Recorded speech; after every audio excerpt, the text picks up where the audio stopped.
Саламатсыздар ма, әлеуметтік желі қолданушы оқырмандар? Арнаулы кітапханасының ақпарат айнында атты 35-ші шығарылым аясында мерзімді басылымдарға онлайн шолуымызды жалғастырамыз. Жергілікті басылым Сыр бойы газетінің 18-ші санында «Стратегия тәуелсіздігімізді нығайтуға негізделген» атты мақаласында Қазақстан Республикасының тұңғыш президенті елбасы Нұрсұлтан Назарбаевтың төрағалығымен Қауіпсіздік кеңесінің отырысы өтті. Жиында Қазақстан Республикасының 2021-2025 жылдарға арналған ұлттық қауіпсіздік стратегиясының негізгі бағыттары, сондай-ақ қарулы күштерді қайта жарақтандыру мен қорғаныс өнеркәсібін дамыту жоспарлары қаралды. Осы санның 3-ші бетінде Мұқағали Мақатаевтың 90 жылдығына орай «Мәңгі аласармас мұзарт» атты мақаласы жарияланған. Халқымыздың дарабоз ақыны Мұқағали Мақатаев өз заманынан озық туған тұлғалардың бірі. Бұхар жаудан бері Махамбет, Абай, Мағжан мұраттарынан қуат алған ақын, қазақтың рухын көтеріп, намысын қайраған күрескер ақын.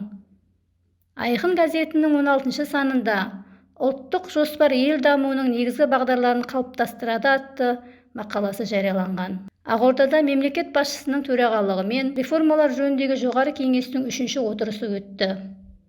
Жиында Қазақстанның 2025 жылға дейінгі ұлттық даму жоспарын әзірлеу, мемлекеттік жоспарлаудың жаңа жүйесі, мемлекеттік басқаруды дамытудың 2030 жылға дейінгі тұжырымдамасы, 2021-2025 жылдарға арналған жекешелену жоспарының жобасы, сондай-ақ жедел реформалар пакеті және ұлттық халық санағын өткізу мәселелері қарастырылды.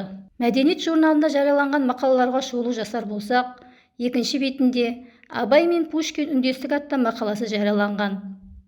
Қай заманда да ұлы ойшылдар, ғұламалар өздерінің туған жұртының ғана емес, бүкіл ғаламдық ой парасатты да құрметтеген.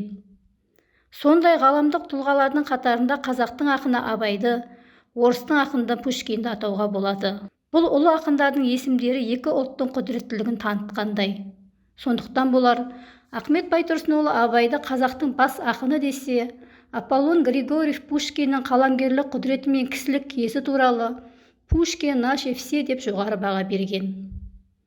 Осы санның 4-ші бетінде Абылай туралы көпірме жазбалар тарихымызға қиянат атты мақаласы жарық көрген. Мақалада қазақ тарихының әлі де болса көлеңкелі және аса әлжуаз тұстары жеткілікті.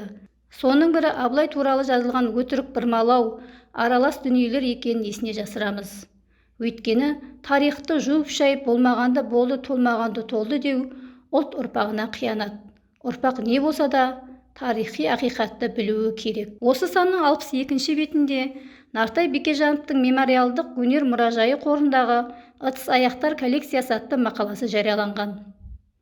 Тәуелсіз мемлекетіміз Қазақстан осы бүгінгі өркендеген заманда өнер мәдениетінің өзекті салалары мен тарихи дәстүрлі негіздерін, көркемдік эстетикалық теорияның заңдылықтарын, қағидаларын зерттеп қалыптасып дамуына, теориялық тәжірибені практикалық жағдайда қорытып іске асырып, әрі жалғасуына, оны ұлт игілігіне пайдалануына ықпал жасап мүмкіндіктер туғызып отыр. Оның айғағы президентіміздің мәдени мұраны жандандыру қаулысы. Толығырақ осы саннан оқитын боласыздар. Бүгінгі мерзімді басылымдарға онлайн шолуымызды аяқтаймыз. Жарияланған мақалалармен толығырақ танысқыларыңыз келсе, кітапханаға келіңіздер. Келесі кездескенше қош сау болыңыздар.